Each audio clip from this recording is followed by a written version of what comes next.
আসসালামু আলাইকুম বন্ধুরা। আপনারা কি কখনো খেয়াল করেছেন আপনার পোষা কবুতর বা বুনো কবুতরের ঝাঁক হঠাৎ করে কেন ধান কাটা শেষে এই ধু ধু মাঠে নেমে পড়ে? আজকের ভিডিওতে আমরা এই মজার রহস্যটাই জানব। ভিডিওটি শেষ পর্যন্ত দেখুন, কারণ শেষে একটি গুরুত্বপূর্ণ টিপস আছে। কবুতর মাঠে নামার প্রধান তিনটি কারণ আছে। ১. খাবারের সন্ধানে খুঁটে খাওয়া।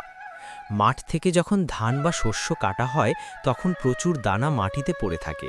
কবুতর এগুলো খেতে খুব পছন্দ করে। প্রাকৃতিক এই খাবার তাদের জন্য খুব পুষ্টিকর। ২.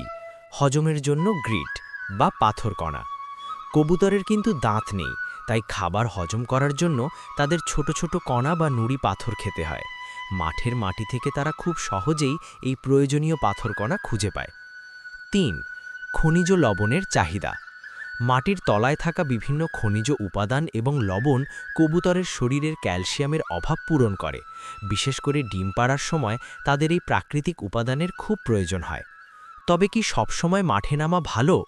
একদমই নয়, এখানে কিছু ঝুঁকিও আছে। কীটনাশক। যদি জমিতে সম্প্রতি বিষ বা কীটনাশক দেওয়া হয় তবে সেই শস্য খেয়ে কবুতর মারা যেতে পারে। শিকারী প্রাণী। মাঠে থাকা অবস্থায় বাজ পাখি বা শেয়াল কবুতরকে আক্রমণ করতে পারে, তাই আপনার পোষা কবুতরের ওপর নজর রাখা জরুরি। তাই যারা কবুতর পালেন তারা চেষ্টা করবেন কবুতরকে পর্যাপ্ত গ্রিড বা লবণের মিশ্রণ বাড়িতেই দেওয়ার, তাহলে তারা খাবারের জন্য মাঠে গিয়ে বিপদে পড়ার ঝুঁকি কম নেবে। ভিডিওটি ভালো লাগলে লাইক দিন এবং কমেন্টে জানান আপনার কবুতর কি এভাবে মাঠে নামে। দেখা হবে পরবর্তী ভিডিওতে।